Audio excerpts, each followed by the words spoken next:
और मुख्य अतिथि माननीय महोदय हरीश जी चौधरी, राजस्व मंत्री राजस्थान सरकार, और जिला प्रमुख महेंद्र जी चौधरी, प्रधान साहब, सरपंच साहब, थानेदार साहब, तहसीलदार साहब, आप सभी का हमारे इस भूमि पर आपका बहुत बहुत स्वागत और बाहर से पधारे हुए सभी मेहमानों का बहुत बहुत स्वागत। आज एक ऐसे शख्स का जन्मदिन है जो हजारों वर्ष बाद जन्म लेते हैं और करोड़ों लोगों के अंधेरे जीवन में उजाला भर देते हैं। जैसे आसमान में कई सितारे होते हैं लेकिन रोशनी एक सिर्फ चांद अकेला करता है, वैसे ही कई महापुरुषों ने जन्म लिया, कई लोग आते हैं, कई लोग जाते हैं, लेकिन बाबा साहब जैसे महान पुरुष एक हजारों वर्ष बाद जन्म लेते हैं जो करोड़ों लोगों के अंदर जीवन में उजाला भर देते हैं। बाबा साहब का जन्म 14 अप्रैल 1891 को मध्य प्रदेश महू में हुआ था, जैसा भी आप सब जानते हैं और हमारे मुख्य वक्ता राजेंद्र जी परियार साहब ने बता दिया और मेरे से पहले कई वक्ताओं ने बता दिया बाबा साहब के बारे में। बस मैं इतना कहना चाहूंगा,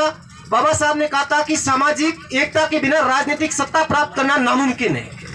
जब तक हम राजनीतिक एकता के लिए हम समाज में एकता नहीं रखेंगे तब तक हम राजनीतिक सत्ता नहीं प्राप्त सकते। अगर हमने राजनीतिक एक बार हम जीत भी गए और हमने सत्ता प्राप्ति कर ली तो उस पौधे की तरह होगा जो जैसे हवा के ऐसा आंधियों से छोटे पौधे होते हैं जैसे उखड़ जाते हैं, वैसे ही वो राजनीतिक सत्ता उखड़ जाती है।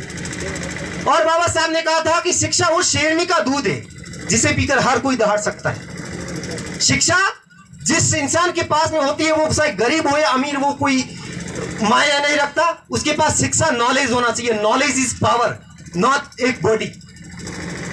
तो मैं इतना ही कहना चाहूंगा, बाबा साहब ने हमारे देश का संविधान तैयार किया 2 वर्ष 11 माह 18 दिन में।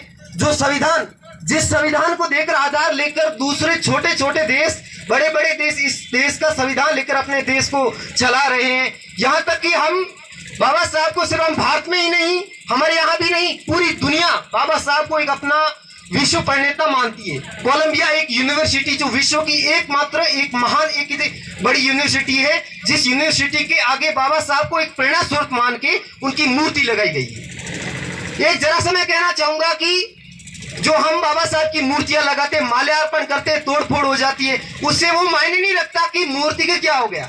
मूर्ति लगाने का ये मकसद होना चाहिए कि बाबा साहब के जो विचार हैं, उन विचारों से हमारे समाज में, युवाओं में, माताओं में, बहनों में, सबके अंदर एक प्रेरणा होनी चाहिए। बाबा साहब अमर हो गए, लोग चले जाते हैं, मर जाते हैं, लेकिन बाबा साहब मरकर भी अमर है। उनके विचार हर एक युवा के अंदर, हर एक इंसान के अंदर होना चाहिए।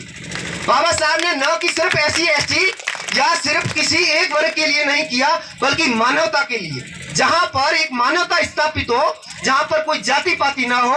जाति यहाँ जैसे कैसे किसे कहा जाता है, जैसे भेड़ बकरी, ये जाति होती है, इंसान एक जाति है, जीव हमारी जाति है, मानव धर्म हमारा, हिंदू मुस्लिम सिख ईसाई, चाहे मेघवाल राजपूत जाट, कोई सब एक वर्ग है जो हजारों वर्ष पहले एक समाज को इकट्ठा करने के लिए, उन्हें व्यवस्थित बनाने के लिए पहले वर्ग बनाए गए। जैसे हमारे संविधान में समानता के अधिकार, स्वतंत्रता का अधिकार जैसे अधिकार दिए गए, वैसे ये वर्ग बनाए गए थे, लेकिन लोगों ने उसको प्रोफेशनल लेकर अपनी जाति के अनुसार वो कर दिया था।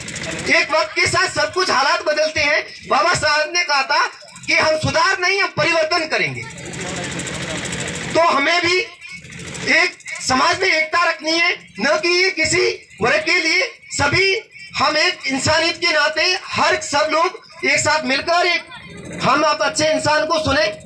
जैसा बाबा साहब ने हमारे को अधिकार दिया संविधान में कि हम कोई भी वर्ग अमीर गरीब मायने नहीं रखता, जैसा कोई भी गरीब हो जिसके पास 2 वक्त की रोटी नसीब ना हो, वो भी अंबानी से वो अपने चुनाव लड़ सकता है। वो हक हमारे को बाबा साहब ने संविधान के अंदर दिया था, ना कि पहले दिया हुआ था।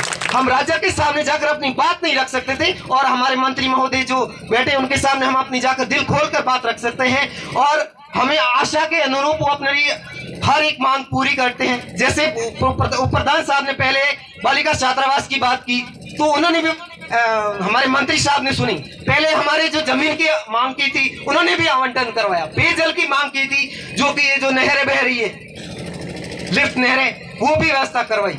हम उम्मीद करते हैं कि ऐसे ही मंत्री महोदय हमारी जनता की मांगों पर खरा उतरेंगे। और मैं आप सभी यहाँ पर भूमि पर शिक्षण संस्थान की भूमि पर पधारे हुए सभी मेहमानों का हार्दिक तहे दिल से और समारोह समिति की ओर से आप सभी का हार्दिक अभिनंदन।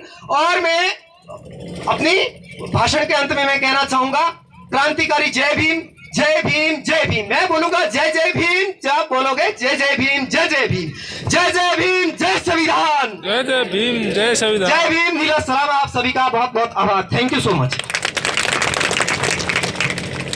बहुत बहुत